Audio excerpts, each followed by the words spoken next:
conectarnos, Señor, a la distancia, a estudiar tu palabra. Entendemos, Señor, nuestra ignorancia. Tú nos has revelado, Señor, que somos ignorantes. Espiritualmente no tenemos la capacidad para entender tu palabra. Así que venimos, Señor, como estudiantes, como niños a tus pies, pidiendo que tu Espíritu Santo sea el que nos dé capacidades espirituales, nos dé sabiduría espiritual para poder ver la hermosura, la profundidad de tu palabra y ver cómo ella, Señor, se ha de manifestar en nuestras propias vidas. Danos el poder, Señor, para vivir por cada palabra que procede de tu boca y así ser hijos obedientes, Señor. Nos aferramos a Jesús como nuestro Salvador. Señor, nos recibimos su justicia como la seguridad de nuestra aceptación ante tu presencia. Bendícenos, Señor, en el estudio. Lo pedimos por Jesús. Amén. Muy bien, estamos entonces en Romanos 8. Dice, ¿qué pues diremos a esto? Si Dios es por nosotros, ¿quién contra nosotros? El que no escatimó a su propio Hijo, sino que lo entregó por todos nosotros, ¿cómo no nos dará también con él todas las cosas? Versículo 33. ¿Quién acusará a los escogidos de Dios? Dios es el que justifica. Entonces aquí el apóstol Pablo comienza una serie de versículos que hablan de la realidad de la salvación y que a través de la justificación quedamos sin condena. Él ya lo dijo al principio del capítulo, pero aquí no hay, habla de la realidad de que una vez que hemos sido justificados, ya no hay acusación contra nosotros. Es por eso que él hace la pregunta, ¿quién acusará a los escogidos de Dios? Dios es el que justifica. Entonces, los escogidos de Dios son aquellos que han respondido a su llamado y han recibido la justicia de Jesús. Como vimos la semana pasada, no hay no hay, ¿cómo se llama? Que Dios escoja arbitrariamente a algunos y a otros los rechace. Dios ha abierto la puerta de la predestinación para todos nosotros. Todo aquel que desee ser escogido puede ser escogido a través de la justicia de Cristo. Hemos de aferrarnos a aquella justicia. Una vez que recibimos la justicia de Jesús por la experiencia de la justificación, entonces ya no hay acusación. Las acusaciones se acaban. Por eso él pregunta, ¿quién acusará a los escogidos de Dios? Dios es el que justifica. La justificación es la experiencia a través de la cual recibimos la justicia de Cristo y comparecemos como justos ante Dios. Es la experiencia a través de la cual Dios nos declara justos. Él testifica en nuestro favor que somos justos por la fe que hemos expresado en Cristo Jesús. Versículo 34. ¿Quién es el que condenará? Cristo es el que murió, más aún el que también resucitó, el que además está a la diestra de Dios, el que también intercede por nosotros. Entonces, el apóstol Pablo no tan solo muestra la justificación es el medio a través del cual no tenemos acusación, pero también dice que no hay posibilidad de condenación. ¿Por qué? Por las siguientes razones: porque Cristo murió, porque Él resucitó y porque Él está a la diestra del trono de Dios. Entonces, esas son las razones de nuestra seguridad: la justificación, la muerte, la resurrección y la ascensión de Cristo para interceder por nosotros en los cielos, que es el mensaje adventista. Ese mensaje es muy completo. Incluye cada aspecto de la experiencia de Cristo en la seguridad de la salvación. Nuestra salvación está segura gracias a que Cristo Jesús murió, resucitó y hoy vive por nosotros en la presencia de Dios. Eso es lo que asegura nuestra salvación. Y esa realidad se manifiesta en nuestras vidas, se expresa en nuestras vidas a través de la experiencia de la justificación. Cristo vive para nuestra justificación. Así que Cristo también es el que intercede por nosotros. Él es nuestro mediador, es el único mediador entre Dios y el hombre, Jesucristo hombre, como dice el apóstol Pablo.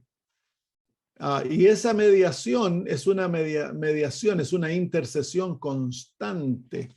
En el libro de Hebreos, que es el libro que nos habla explícitamente acerca de el ministerio del sumo sacerdocio de Jesús, en el capítulo 7, en el versículo 25 dice, por lo cual puede también salvar perpetuamente a los que por él se acercan a Dios, viviendo siempre para interceder por ellos. Así que la intercesión de Cristo está definida en ese versículo como una intercesión constante. Vive siempre para interceder por ellos. Ese es el objetivo de la vida de Cristo en el cielo.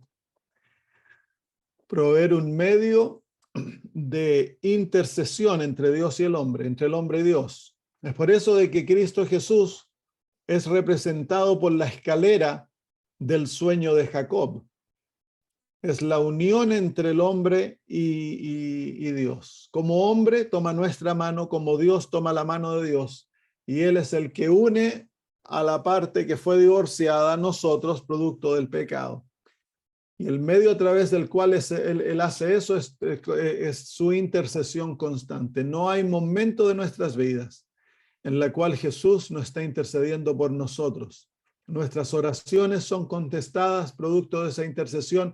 Cristo presenta nuestras oraciones ante el Padre como que fuesen sus propias oraciones, bañadas en su justicia, en la fragancia de su vida perfecta.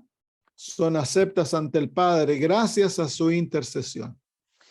Ahora, que el hecho que Cristo está sentado a la diestra de la mano de Dios, a la diestra de Dios, que es su mano derecha. La mano derecha en las Sagradas Escrituras es la mano del favor, la mano del poder. Entonces Jesús tiene todo el favor y todo el poder de Dios al alcance como ser humano, porque Cristo no nos representa ante el Padre como Dios. Él nos representa ante el Padre como hijo de la raza humana. Él es nuestro hermano ante el cielo. Entonces, como ser humano, Él tiene todo el favor divino y todo el poder divino. Como Dios, eso le pertenece a Él naturalmente, pero lo que a nosotros nos comparece es el hecho de que Él es nuestro hijo, es nuestro hermano.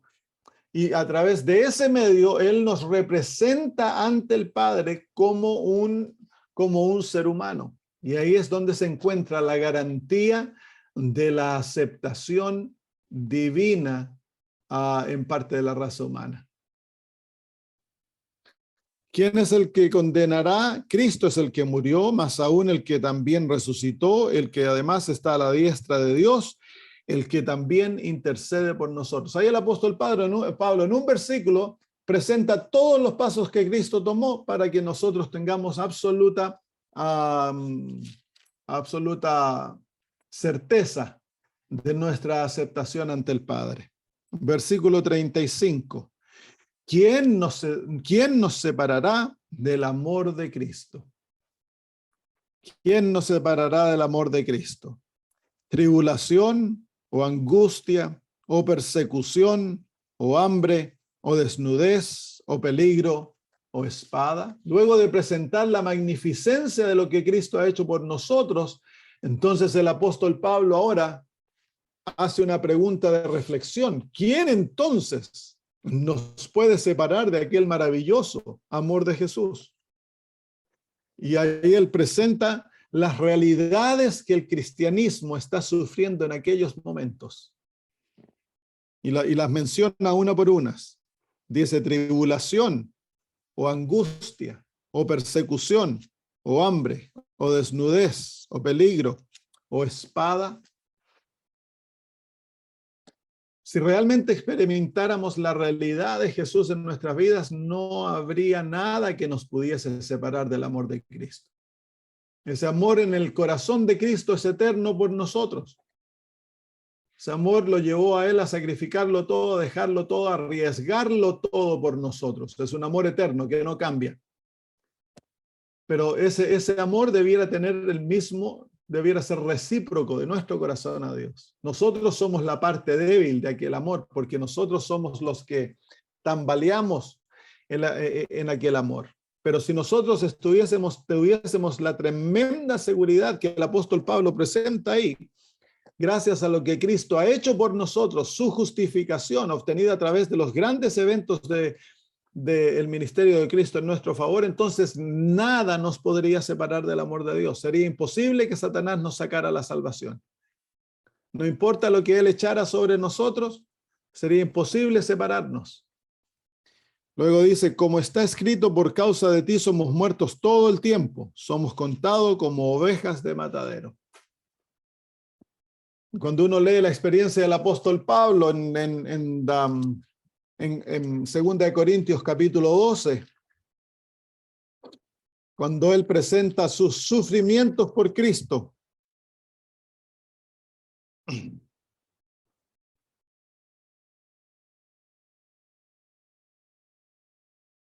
no el capítulo 12.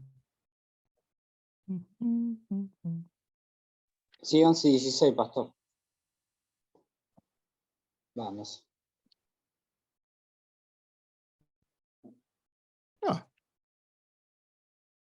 Me voy a abrir mi Biblia en inglés.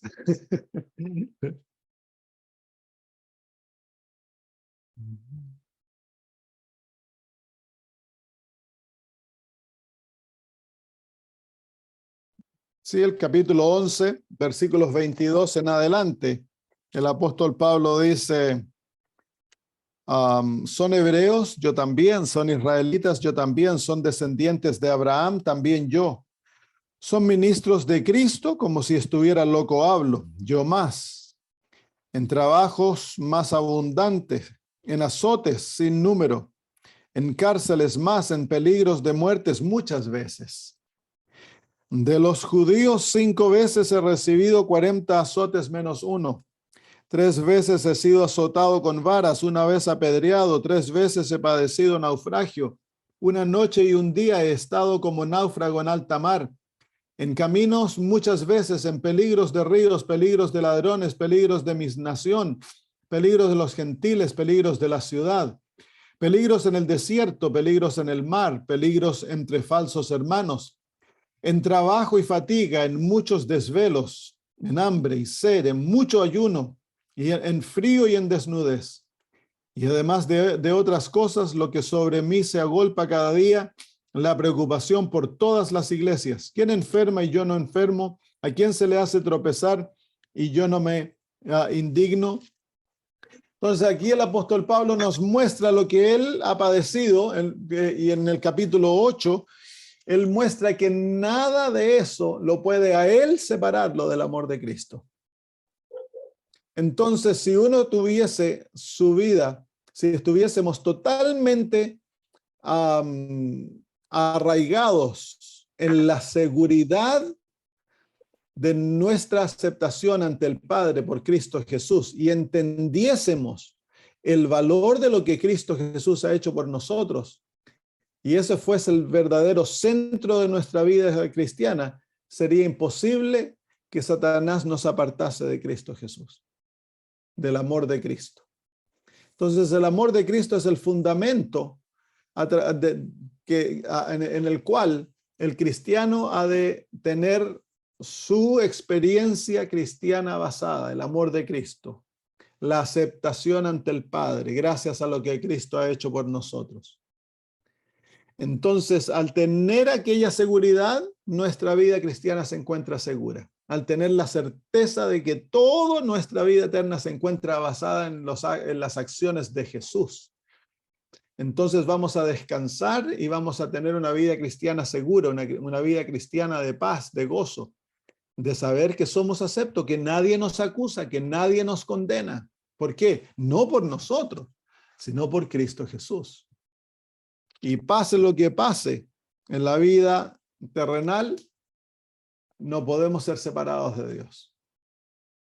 Porque hay aquel amor maravilloso, es como una coraza que nos protege. Versículo 37 del capítulo 8. Ante todas estas cosas somos más que vencedores por medio de aquel que nos amó. Entonces el cristiano es más que vencedor, es el amor de Cristo que nos da el poder para vencer, es aquella seguridad maravillosa que nos liberta para vencer. Cuando tú vives preocupado de tus pecados, de tu salvación, que a lo mejor me pierdo, que estoy aquí, si estás constantemente preocupado de eso, no tienes libertad para vencer.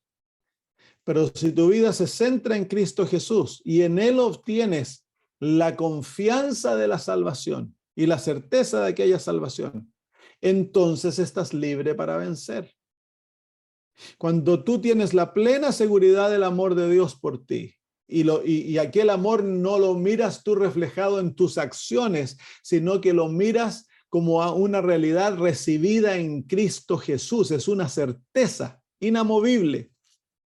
Entonces eso te libera. Por eso dice el apóstol Pablo, ante todas estas cosas somos más que vencedores. Entonces las circunstancias de la vida no te van a quitar la realidad de la salvación, lo opuesto.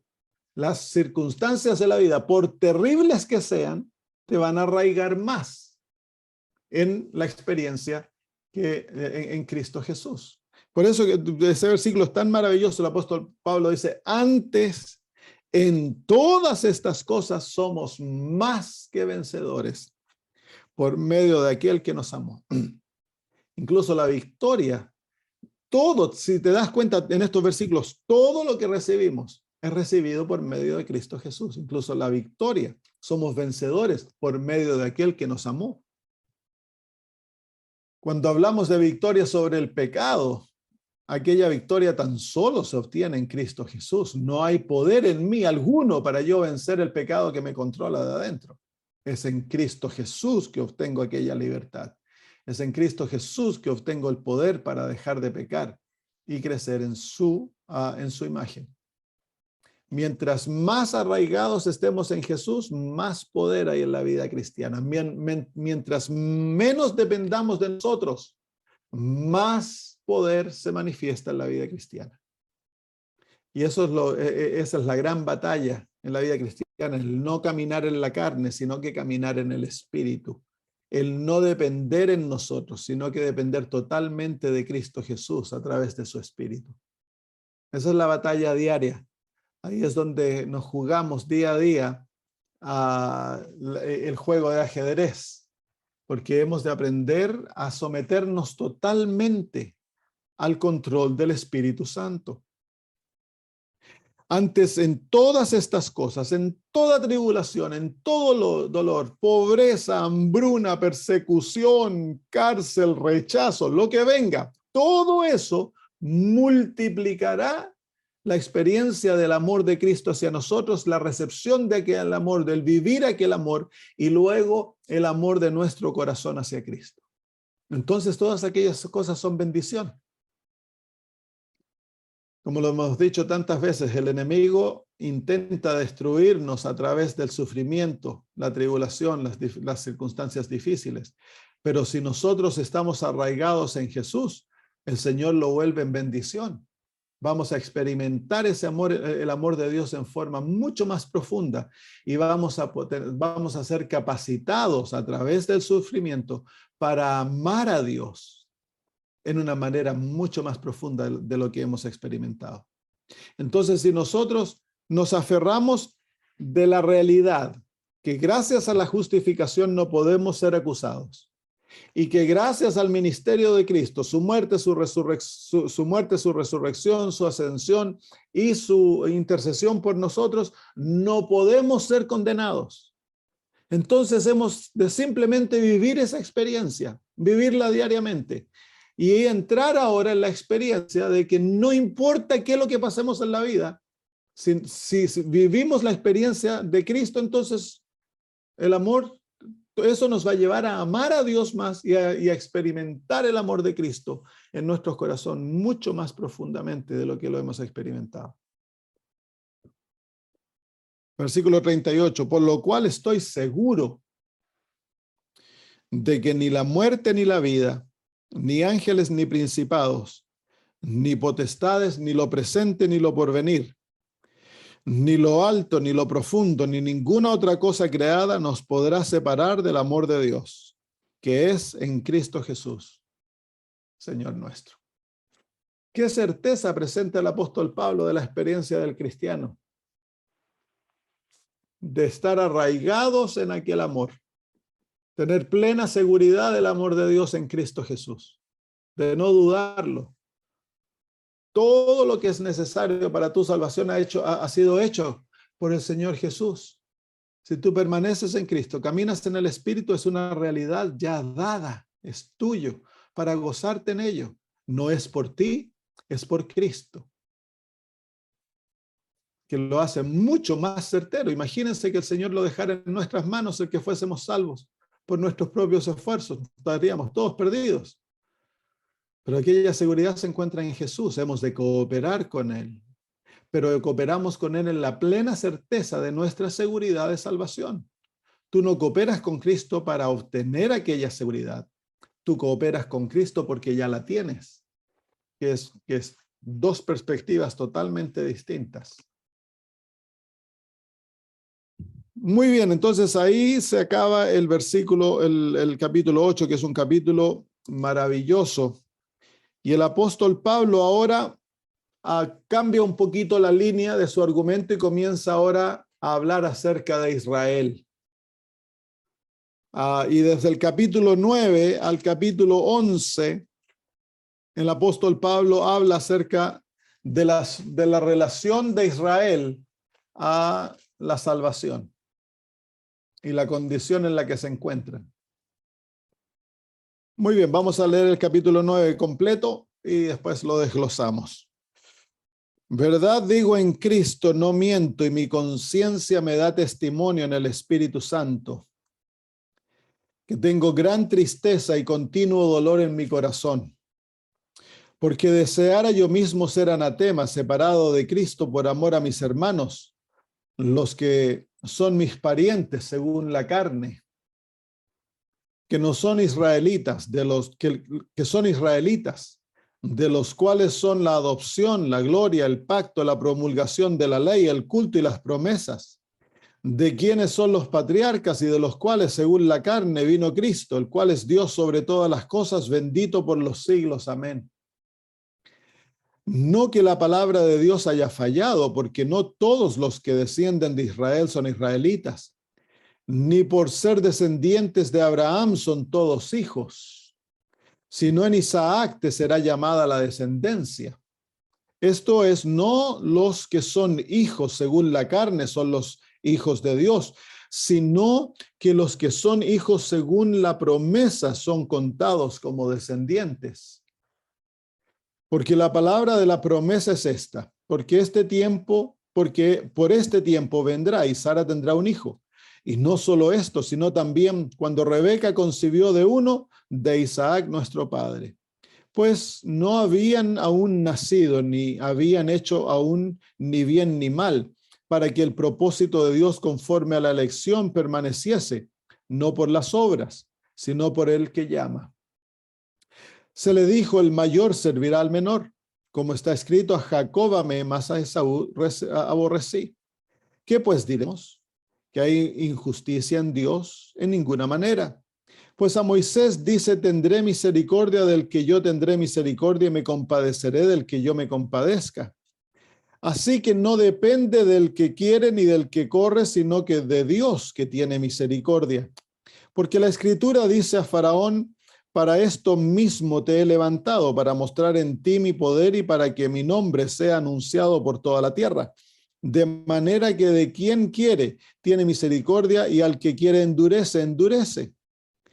Pero me dirás, ¿por qué pues inculpa? ¿Por qué? ¿Quién ha resistido su voluntad? Mas antes, oh hombre, ¿quién eres tú para que alterques con Dios? Dirá el vaso al barro, de barro al que lo formó, ¿por qué me has hecho así? ¿O no tiene potestad el alfarero sobre el barro para hacer de la misma masa un vaso para honra y otro para deshonra? y que si Dios, queriendo mostrar su ira y hacer notorio su poder, soportó con mucha paciencia los vasos de ira preparados para destrucción, y para hacer notorias las riquezas de su gloria, las mostró para con los vasos de misericordia, con él preparó de antemano para gloria, a los cuales también ha llamado, esto es, a nosotros, no solo de los judíos, sino también de los gentiles, como también en Oseas dice, llamaré pueblo mío al que no era mi pueblo, y a la no amada, amada. Y en el lugar donde se les dijo, vosotros no sois pueblo mío, allí serán llamados hijos del Dios viviente. También Isaías clama tocante a Israel, si fuera el número de los hijos de Israel como la arena del mar, tan solo el remanente será salvo. Porque el Señor ejecutará su sentencia sobre la tierra en justicia y con prontitud. Y como antes dijo Isaías, si el Señor de los ejércitos no nos hubiera dejado descendencia, como Sodoma habríamos venido a ser, y a Gomorra seríamos semejantes. ¿Qué pues diremos? Que los gentiles que no iban tras la justicia han alcanzado la justicia, es decir, la justicia que es por fe. Mas Israel, que iba tras una ley de justicia, no la alcanzó. ¿Por qué? Porque iban tras ella no por fe, sino como por obras de la ley, pues tropezaron en la piedra de tropiezo. Como está escrito, he aquí pongo en Sión piedra de tropiezo y roca de caída, y el que creyere en él no será avergonzado. Muy bien, vamos entonces de vuelta al capítulo 9, versículo 1. Verdad digo en Cristo, no miento, y mi conciencia me da testimonio en el Espíritu Santo, que tengo gran tristeza y continuo dolor en mi corazón, porque deseara yo mismo ser anatema, separado de Cristo por amor a mis hermanos, los que son mis parientes según la carne. Aquí se ve el corazón del apóstol Pablo, el amor maravilloso que el apóstol tiene por los perdidos. Yo pienso que nosotros no reflejamos aquel amor. Una nación contumaz que rechazó a Jesús, lo crucificó, persiguió a los apóstoles, mataron a Esteban. Y sin embargo, el apóstol Pablo tiene un dolor continuo en su corazón por su pueblo. Es la actitud de Moisés. Es la verdadera actitud que nosotros hemos de tener por el pueblo, por sus hijos, por el perdido. Imagínense nosotros, es esa actitud tierna, una actitud de un amor tan profundo que refleja el amor de Dios hacia nosotros, que lleva a Pablo a dedicar su vida y a padecer todo lo que padeció para poder llevar el evangelio a los gentiles. Y eventualmente lo vemos a nosotros volviendo a Jerusalén con testimonio que lo van a tratar de matar, sabiendo que lo van a tratar de matar y que a lo mejor va a terminar desterrado a Roma. Él igual va a Israel para tratar de compartir el evangelio con su nación. Y donde iba en sus viajes misioneros, siempre su plan era entrar primero a las sinagogas y tratar de establecer relación con el pueblo de Israel, en las ciudades donde se encontraba, para poder compartir el evangelio con ellos. Un amor profundo que lo lleva a sacrificarlo todo por el perdido. Debiese ser igual con nosotros.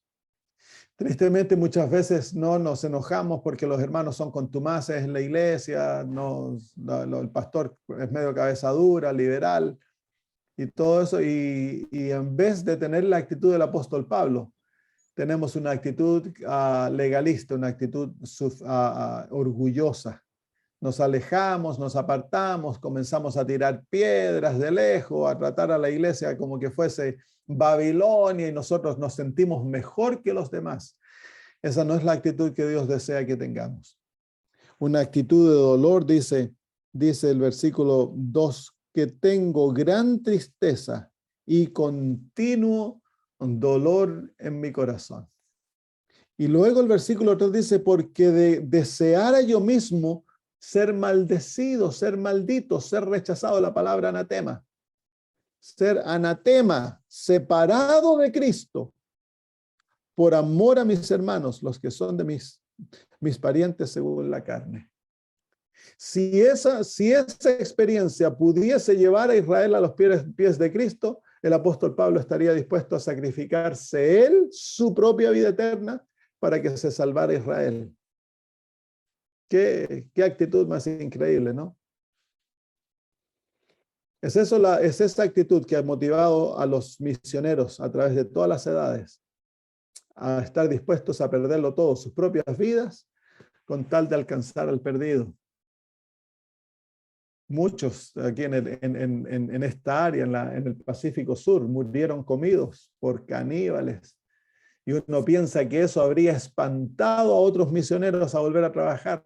Cuando una familia era muerta y se lo comían los caníbales, Dios levantaba 2, 3 familias que llegaban, eran sacrificados y eventualmente toda esta área fue convertida. El Pacífico Sur es una de las áreas con más presencia de cristianismo en el mundo, gracias al sacrificio de aquellos misioneros que estaban dispuestos a sacrificarlo todo, sus hijos, sus esposas, todo era puesto en el altar del sacrificio, con tal de poder llevar el evangelio a los perdidos.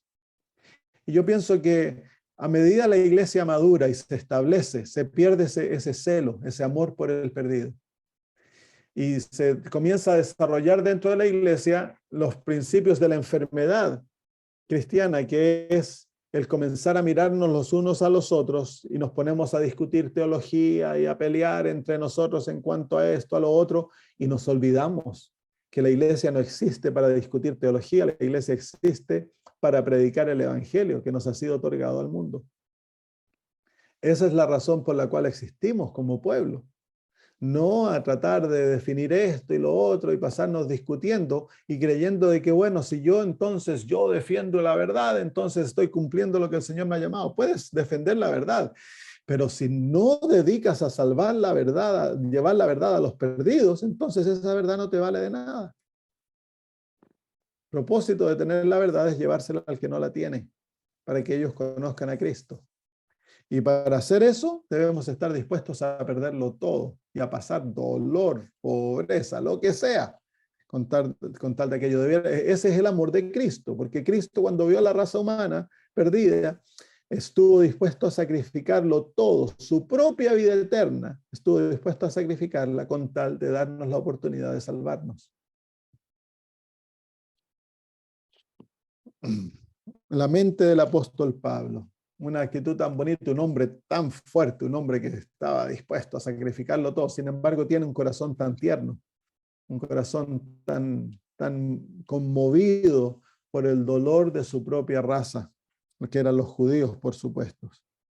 Versículo 4 al versículo 5 dice, presenta las ventajas del judío. Dice, que son israelitas, de los cuales son la adopción, la gloria, el pacto, la promulgación de la ley, el culto y las promesas, de quienes son los patriarcas y de los cuales según la carne vino Cristo, el cual es Dios sobre todas las cosas, bendito por los siglos. Amén. Entonces aquí muestra que a pesar de que ellos han caído, tienen una tremenda ventaja sobre los gentiles.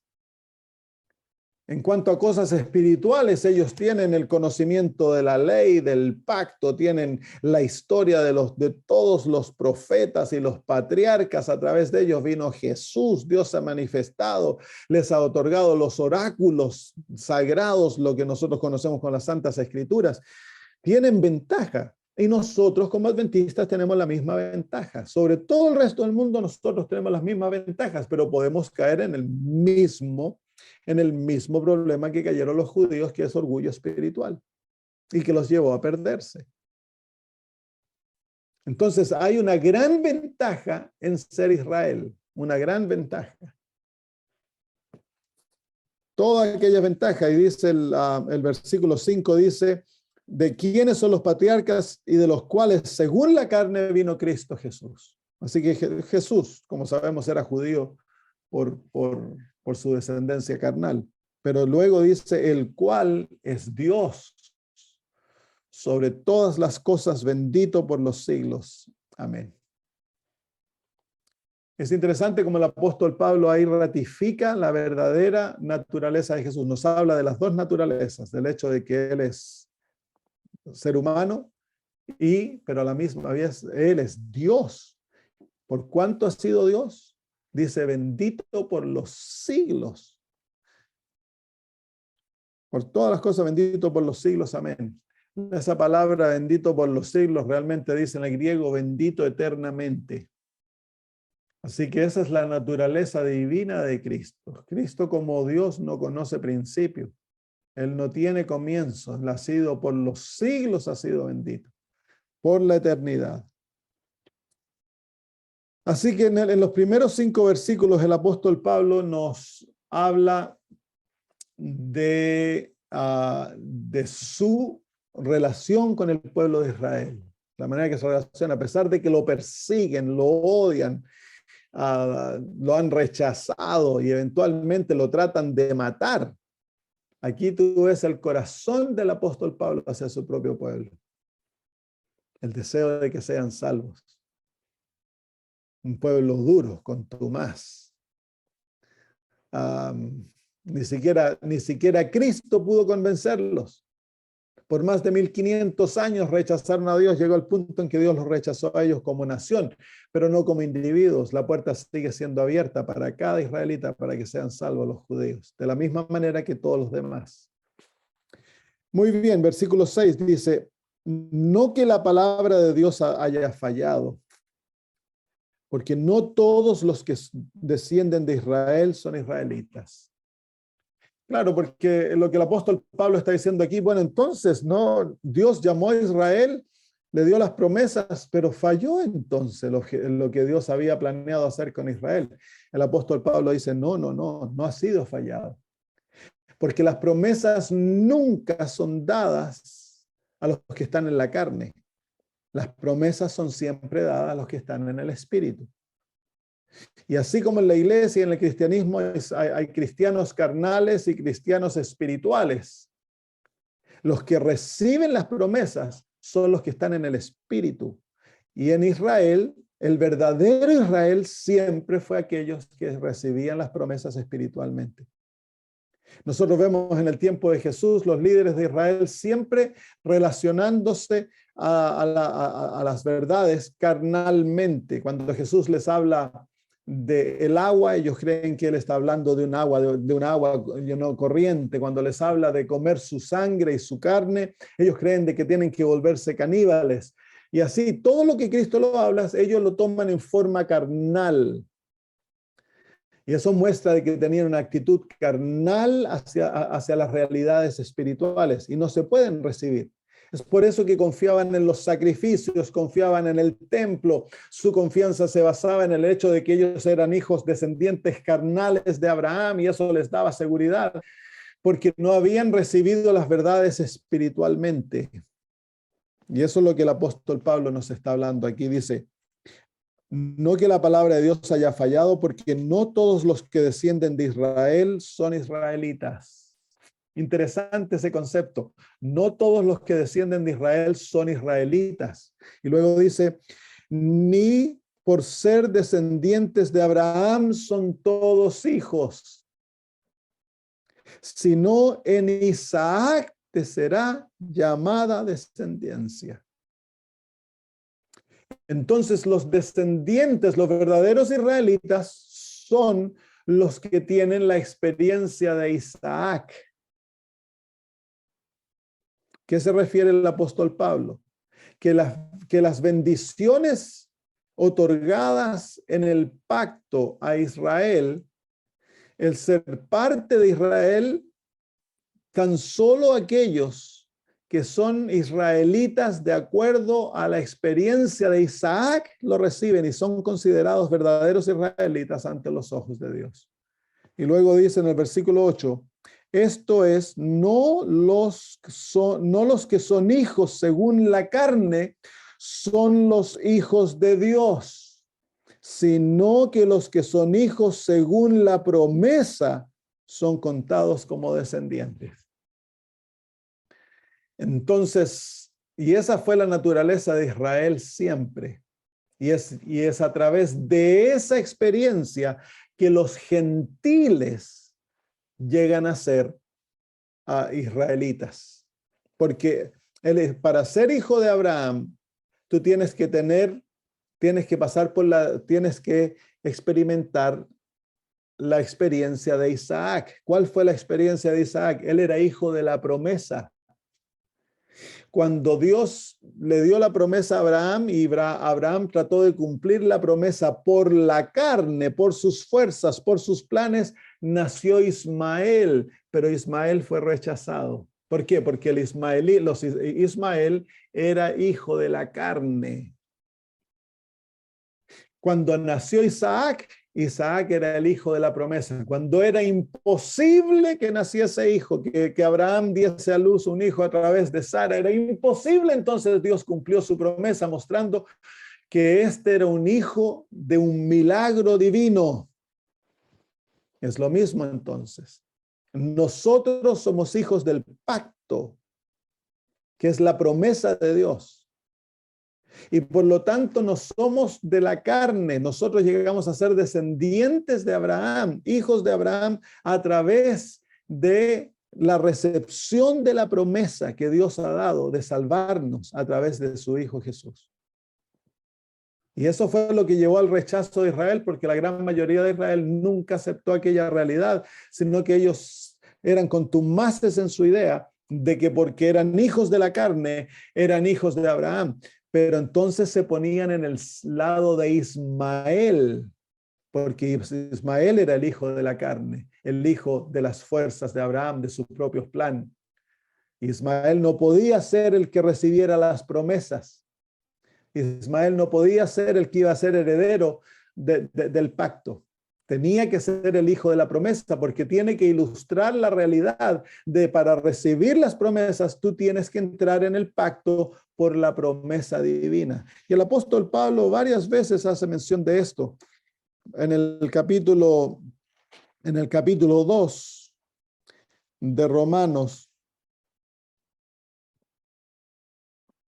versículos 28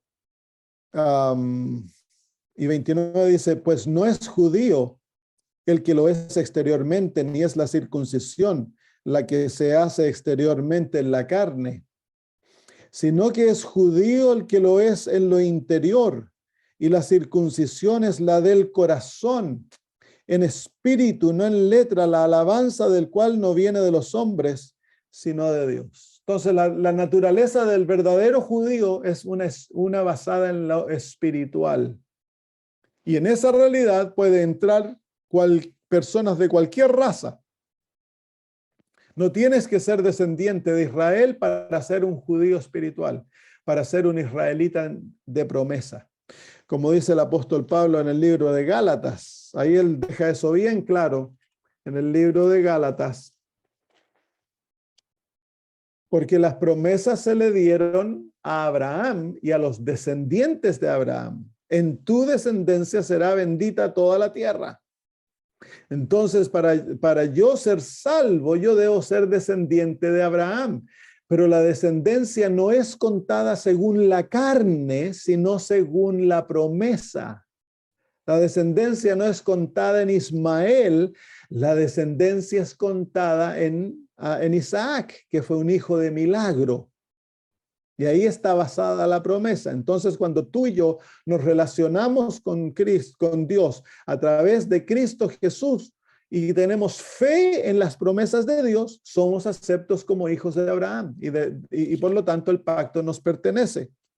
Capítulo 3, versículo 28, dice, desde el versículo 26 leemos, pues todos sois hijos de Dios por la fe en Cristo Jesús, porque todos los que habéis sido bautizados en Cristo, de Cristo estáis revestidos.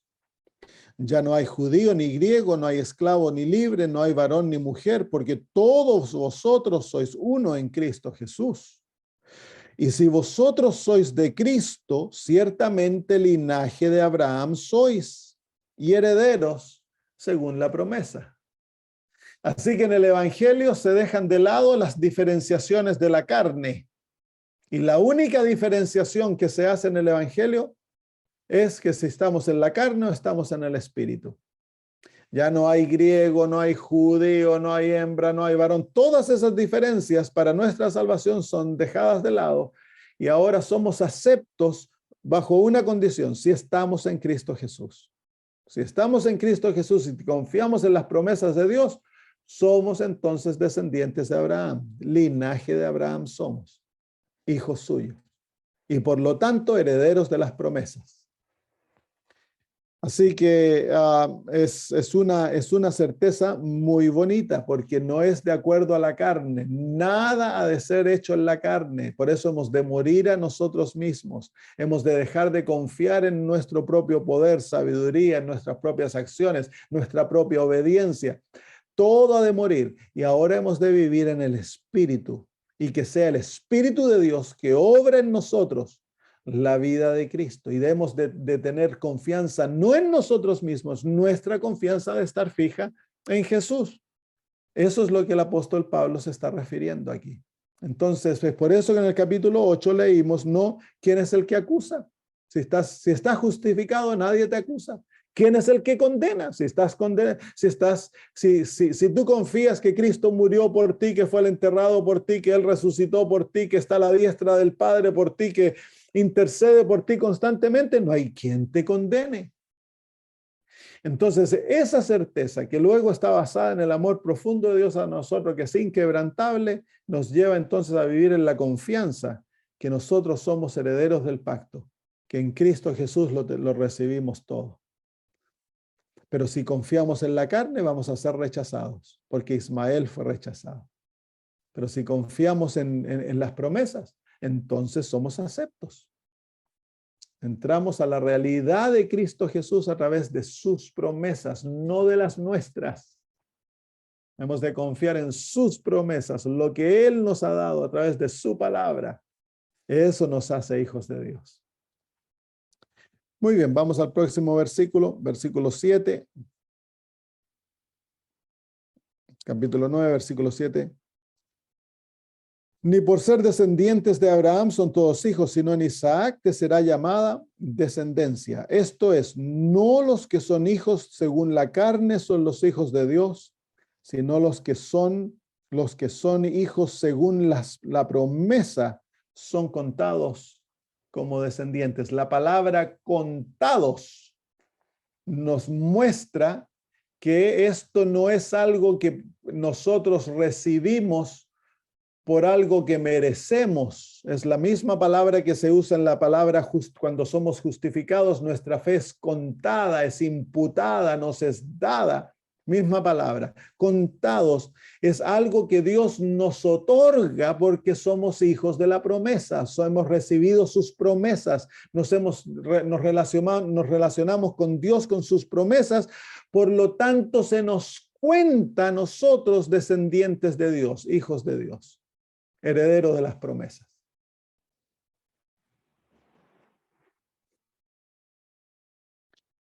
Bueno, lo dejamos ahí hoy, porque en el versículo 9 comienza un nuevo argumento, en el cual es un poquito difícil el argumento que él usa de cómo Dios escoge y rechaza. Lo vamos a ver la próxima semana. Así que lo dejamos ahí. ¿Hay alguna pregunta, queridos hermanos? Yo, pastor, tengo una pregunta. Dígame, hermana Claudia. Mire, me quedó dando vuelta un sermón que escuché hace un tiempo atrás, muy lindo, de otra persona, que hablaba acerca de los últimos versículos que vimos de acá del capítulo 8, respecto de que toda la obra de salvación está hecha en Cristo. Y efectivamente así es. Yo también así lo entiendo y lo creo. Él nos otorgó todo para que podamos ser salvos. eh, yo lo comenté con un familiar que es teólogo, me dijo que tuviera cuidado con ese sermón o con esa persona que predicó, porque eh, me dice que ha escuchado los sermones que habla efectivamente de eso, pero no comenta posteriormente la obra, o no la obra, es que no quiero que se sienta como que uno tiene una obra que hacer, pero en la salvación yo entiendo que efectivamente hay una parte en en este proceso de salvación, porque el Señor efectivamente hizo todo, pero los evangélicos se quedan ahí. Una vez salvo, siempre salvo, ¿cierto? Pero nosotros como adventistas no tenemos esa teología. La teología nuestra es una vez salvo. Perdón, hermana, perdí lo que dijo porque mi teléfono sonó y me cortó el sonido. Si me lo Ya, puede perdón. repetir, por favor. Sí, es que entiendo que la teología de los evangélicos indica una vez salvo y por siempre salvo, y hasta ahí llegan. Pero nosotros como adventistas lo que aportamos al evangelio es eh, que tenemos una participación colaborativa en la salvación. Es decir, efectivamente el Señor hizo todo por nosotros, pero nosotros tenemos una parte, arrepentirnos, aceptar al Señor y obedecerlo. Y eso creo que es lo más, es el aporte. Una vez leí, no me acuerdo de qué persona, yo leo cosas y después no me acuerdo de quién son, leí acerca ese comentario, que es el aporte que la Iglesia Adventista hace al Evangelio, que hace la diferencia con los evangélicos. Aquí Pablo, claro, menciona solamente esa parte porque está hablando solo de eso, pero también Pablo menciona que hay una parte en nosotros donde yo me siento pecador, soy esclavo al pecado, pero confío en el Señor y me mantengo en los caminos de Dios. Esa es como mi tarea, por decirlo así, mi compromiso de mi renovación diaria en el Señor. ¿Estoy equivocada? No estás equivocada. Bueno, no es el aporte adventista. El verdadero protestantismo siempre ha creído en la santificación, Exacto. pero el mayor énfasis siempre se le ha otorgado a la justificación. Los adventistas ponemos más énfasis bueno, no más énfasis, el verdadero adventismo presenta muy balanceada la justificación con la santificación, Claro, pero hablamos más de la santificación en el hecho de que vivimos en el contexto en el cual Dios va a traer a madurez su obra y va a perfeccionar un carácter en la imagen de Cristo, que es la obra de la claro, santificación. Ahora, am, cuando, cuando hablamos nosotros de nuestra cooperación, porque Dios nunca hace nada sin nuestra cooperación, hemos de entender que incluso nuestra cooperación con Dios es facilitada y es por lo Espíritu. otorgada por la obra del Espíritu Santo en nosotros. De otra manera Claro, sería imposible para nosotros cooperar. Por ejemplo, el arrepentimiento es un don de Dios. De eso yo no lo claro, causo en mi corazón. Es Dios que me guía al arrepentimiento. Cuando hablamos de obediencia, es claro, Dios el que escribe su ley en nuestro corazón y en nuestra mente y nos lleva a la obediencia, nos pone su amor, nos da su fe para que podamos obedecerle y confiar en Él. Entonces, por eso dice el apóstol Pablo que es Dios el que obra en vosotros tanto el querer como el hacer. mm, Así que todo proviene de Dios, nada proviene de nosotros, pero cuando Dios lo otorga, entonces Él espera que nosotros usemos los dones que nos ha dado en cooperación con Él para llevar la obra de la salvación adelante en nuestras vidas. claro. Es que aquí iba mi comentario en que si nos quedamos, efectivamente, yo entiendo lo que usted dice y así lo acepto, pero he escuchado yo igual otras versiones en que como todo lo ha hecho Dios, incluso hasta la hora del Espíritu, no hay nada más que hacer por parte nuestra. Claro, Y bueno, ahí queda todo. eso es una herejía. Todo Claro, lo que desbalancea una verdad porque se enfatiza un punto más que el otro, se vuelve herejía. Entonces, en la obra de la salvación, Dios no puede hacer nada sin el ser humano, nada. Claro, ¿a Él lo quién ha hecho salvaría? todo por nosotros, nos otorga todo, pero Él no puede hacer nada sin nosotros. Si tú y yo no queremos ser salvos, Dios no nos puede salvar. Si no Claro, queremos obedecerle, Dios no nos puede obligar a obedecerle y nos perdemos. Y así, si no queremos arrepentirnos, a pesar de que Él nos otorga el don del arrepentimiento, Él no nos puede perdonar si no hay arrepentimiento. claro, y por otra parte, sí, toda la obra la ha hecho el Señor y todo realmente, efectivamente es de Él, entonces, entonces, ¿de qué serviría que haya arrepentimiento o para qué va a venir a buscarnos? ¿De qué si ya está todo hecho? Sería también como contraproducente a lo que creemos y a lo que entendemos como proceso de desarrollo de toda esta guerra espiritual. Es que hay que tener cuidado con esa posesión también, porque todo ya está hecho. Claro, Pero el hecho que ya está hecho, que se haya llevado a cabo y que el Señor Jesús que haya terminado la obra en favor nuestro, no quiere decir de que eso ahora nos garantice la salvación, pase lo que pase y ocurra lo que ocurra. Yo tengo que entrar en esa experiencia. Por ejemplo, el Señor cuando murió pagó todos mis pecados, pero eso no llega a ser una realidad hasta que yo acepto a Cristo como mi Salvador y me arrepiento de mis pecados, entonces llega a ser eso una realidad en mi vida. Ya todo está hecho, pero va a llegar a ser una realidad solo cuando yo entro en la experiencia personal con Cristo Jesús. Sí, eso nada más quería comentar. Gracias, hermano. Una pregunta, pastor. Dime.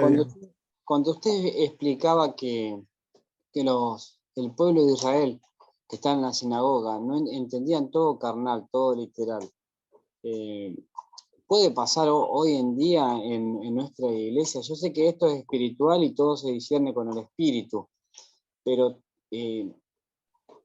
¿cómo no ver? ¿Qué tan negado al Espíritu Santo? Porque es muy difícil de poder comprender, ¿no? Nosotros, por lo menos los que predicamos el Evangelio, que haya personas tan cerradas, que van contra el Espíritu Santo. Claro, que eso es el asunto, que en la predicación del Evangelio tú estás repartiendo algo espiritual a mentes carnales. Y lo espiritual es tan solo aceptado por mentes espirituales. Es por eso que es tan importante que la predicación del Evangelio sea hecha en el poder del Espíritu, porque es tan solo el Espíritu que puede abrir el corazón carnal y permitirle entender cosas espirituales. Es un milagro. Entonces, muchas veces nosotros hacemos la obra con poder carnal. Por ejemplo, hacemos una campaña evangelística, vienen, presentamos los mejores argumentos, los llamados, usamos música para que la gente se emocione y haga decisiones, y los que se convierten, entre comillas, están convencidos, no convertidos, porque han visto argumentos en favor de la verdad que les dice a ellos que esto es verdad, pero no los lleva a un arrepentimiento, a una conversión verdadera, una entrega total, porque no ha habido poder del Espíritu, ha habido manipulación, ha habido poder humano en convencer a la gente, pero no hemos dependido del Espíritu, y por lo tanto la gente se bautiza, pero no llegan a ser personas espirituales. Y ocurre lo mismo que ocurrió con Israel. Confiamos en la institución, confiamos en nuestro poder, nos miramos a nosotros mismos, no tenemos una vida rica en Cristo Jesús, de total dependencia en Él. Y es por eso, porque muchas veces, de la manera que los traímos, fueron por poder humano, no por poder divino.